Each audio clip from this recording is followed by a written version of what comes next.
You know what I'm here for. Back on top, punching the clock, clutching sanity. What's good, y'all? Welcome back. There's been a lot of James Harden chatter lately about him wanting to test free agency. Looking at this article right now by Jake Fisher from Bleacher Report, shout out to him, basically saying that James Harden's never tested free agency in his 13-year career and he would like to see what's out there for him. So while that doesn't surprise me, the surprise is that it's being talked that it's a legit possibility that he might not return to Brooklyn, which is just kind of crazy given everything that happened for him to get there. It's a weird situation, man. As a resident James Harden fan, I feel like I need to talk about it. So let's go ahead and dive into it. It says here, as the trade deadline is approaching, James Harden has expressed increased interest in testing free agency, which it's not really a big deal, but he's being heavily linked to the 76ers, which is a team that had the opportunity to trade for him last season, you know, when he got traded to Brooklyn. Philly had a trade on the table, didn't pull the trigger, so he ended up in Brooklyn. Apparently, Harden has informed coaches and former teammates and stuff that he has a desire to test free agency and see what's out there for him, which is just kind of weird to me. I'm not gonna lie, because not weird that he wants to test free agency, but it's weird that the report is that he might not return to Brooklyn. And given everything he did, I mean, he made a big scene in Houston. I was not a fan of what he did in Houston, coming to camp out of shape, then expressing just a bunch of like disinterest in really playing for the team after, you know, guys like John Wall, Boogie Cousins came there to play with you, Christian Wood, and he kind of bailed on his teammates. I wasn't a fan of that. And he did all that to get out of Houston, and he said he wanted to go to Brooklyn. He wanted to play with KD and Kyrie, and now it's coming out that he's not really feeling it right now in Brooklyn. And I think a lot of it, according to this article, has said the issue with Kyrie being basically a part-time player is definitely a factor, and then the fact KD is now going to miss, you know, several weeks due to that knee injury. It's kind of affecting him. Now he has to have a bigger workload. Well, James, I'm here to tell you, you're an MVP caliber player. You've won MVP before. You've been in the conversation for the last half decade plus. Like the last 7 years, you've been in MVP talks pretty much every year until like now. So you were brought here for a reason. You were able to weather the storm last year when you were on the court. I don't see what's that much different this year if Kyrie's missing time, KD's missing time. Like, I don't know, man. This is the thing with James Harden sometimes. He just kind of, I can't give him this excuse, man. I just can't continue to give him excuses, man. He has to just go out and hoop. It's always so much chatter around him, man, and it's hard defending it sometimes because it's warranted at, you know, certain points.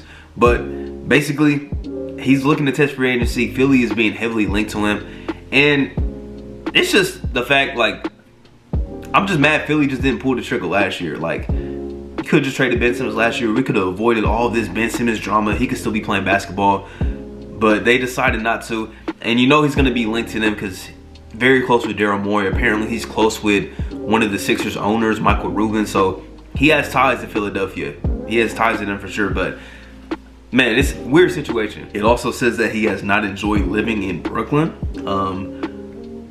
And he kind of like misses the Houston environment. Well, obviously Houston and Brooklyn is two totally different places. So he knew what he was signing up for, basically. He knew what he was signing up for, but I mean, it's interesting, man. I mean, obviously his focus is still winning a championship in Brooklyn. He's probably not going to get traded. I don't see that happening unless maybe he just says, I'm not re-signing.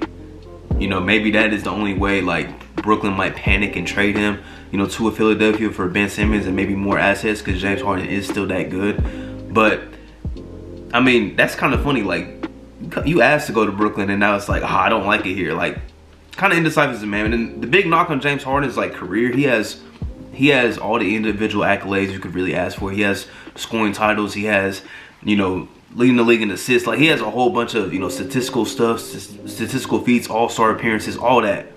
He doesn't have the one thing that I think is separating him from being, you know, higher, like his legacy being even better, and that's the championship. And you came to Brooklyn to win the championship.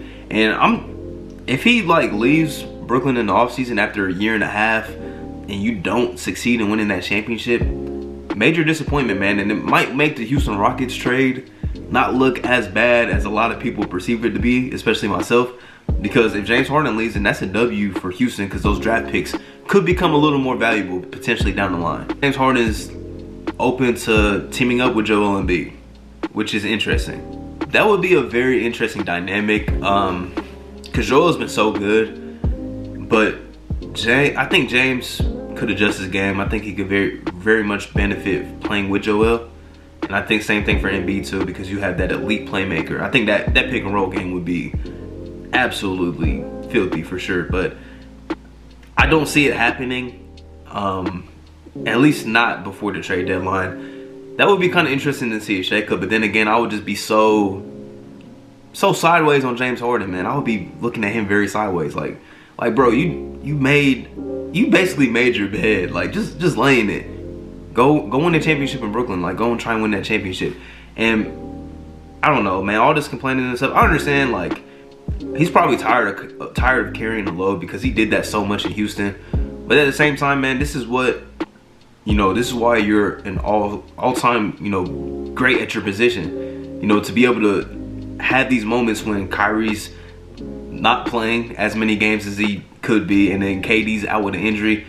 This is why they wanted you. This is why they traded their depth, because they're like, okay, if we have to deal with injuries, if we have to deal with guys sitting out, we got James Harden, who is known for making teams better than they should be. So all this talk, man, I'm kind of disappointed in James if it is true. I would say it probably is true, because everything that's come out about James Harden, like Houston last year, I didn't really want to buy too much into it until it actually happened. This might be the same situation, man, but I guess I can't be surprised with James Harden rumors anymore. But I'm just kind of blown away that he would make all that noise in Houston just to come to Brooklyn, and then a year later he's like, I'm gonna test free agency. I may or may not come back. I'm not signing that extension though. Like, man, this another move that could really shake up the league. I don't see it happening this trade deadline though, which it would be fun to see.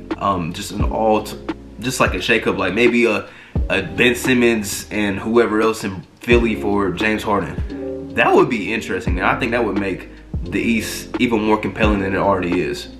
But especially with KD being out, I don't see that trade happening anytime soon. But in the offseason, maybe a signing trade is on the table. We'll see. So James Harden is testing free agency for sure, and he may or may not be back in Brooklyn next year. Crazy. Offseason. Let's work. Hey, plotting my escape this game.